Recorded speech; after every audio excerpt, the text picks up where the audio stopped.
আসসালামু আলাইকুম। আমি শুরুতেই এবি পার্টির ৬ষ্ঠ প্রতিষ্ঠাবার্ষিকীতে আমার দল জাতীয় গণতান্ত্রিক পার্টি জাকপার পক্ষ থেকে অভিনন্দন জানাই, শুভেচ্ছা জানাই এবং ধন্যবাদ জানাই। ধন্যবাদ কেন জানাই, শুভেচ্ছা অভিনন্দন জানাবই। ধন্যবাদ জানাই কারণ হচ্ছে এবি পার্টির এই ৬টা বছর আমার খুব কাছে থেকে দেখার সৌভাগ্য হয়েছে।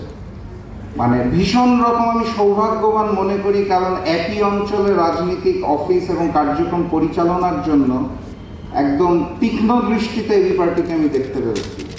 এবং ফ্যাসিস্ট শেখ হাসিনা আমল থেকে আজকের এই দিন পর্যন্ত এবি পার্টির যে ভূমিকা, আমার বাংলাদেশ নামটাকে ধারণ করে তাদের যে ভূমিকা, আমি মনে করি সদা হাস্যোজ্জ্বল, কালারফুল আমাদের মঞ্জু ভাই এবং বিদ্রোহী কণ্ঠের ফুয়াদ ভাই, তাদের নেতৃত্বে এবি পার্টি আজকে যে পর্যন্ত এসেছে, সামনে আরো বহুদূর এগিয়ে যাবে ইনশাআল্লাহ।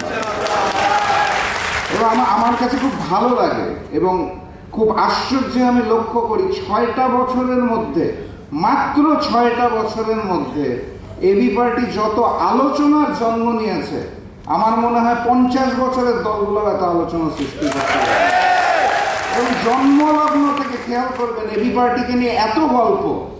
আমরা শুরুতেই শুনলাম একটা দল আসবে এবি পার্টি, এটা কি জামাতের বি টিম নাকি সি টিম, নাকি তাদের সক্রিয়তা আছে? সেইখান থেকে শুরু করে এবি পার্টির সকল অনুষ্ঠানে আপনারা খেয়াল করবেন তাদের সাজসজ্জা, ব্র্যান্ডিং, লোগো ডিজাইন, ইগলের দৃষ্টি, এত নিখুঁতভাবে তারা একটা স্বকীয়তা সৃষ্টি করেছে সেই প্রথম থেকে জবাব দিতে দিতে আজকের এই পর্যন্ত।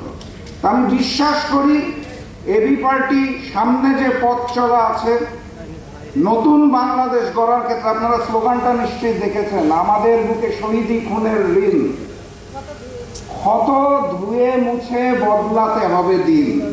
আমি বিশ্বাস করি এবি পার্টি যে নেতৃত্ব রয়েছে, তারা নতুন বাংলাদেশ গড়ার জন্য, বাংলাদেশকে বদলে দেওয়ার জন্য আমাদের সকলকে সাথে নিয়ে একসাথে কাজ করবে ইনশাআল্লাহ।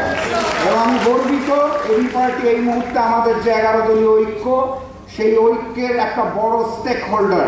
এবং নতুন বাংলাদেশ গড়ার জন্য, ফ্যাসিবাদ মুক্ত বাংলাদেশ গড়ার জন্য, জালিম মুক্ত বাংলাদেশ গড়ার জন্য 24শে জুলাই গণ অভ্যুত্থানকে ধারণ করে যেই বাংলাদেশ হওয়ার কথা ছিল, সেই বাংলাদেশ আমরা সকলে একসাথে গড়ে তুলব ইনশাআল্লাহ। সেই স্বপ্নের দিনের প্রত্যাশা রেখে এবি পার্টির সকলের প্রতি শুভেচ্ছা জানিয়ে আমি বক্তব্য শেষ করছি। সবাইকে আবারও জন্মদিনের অনেক অনেক শুভেচ্ছা। আসসালামু আলাইকুম।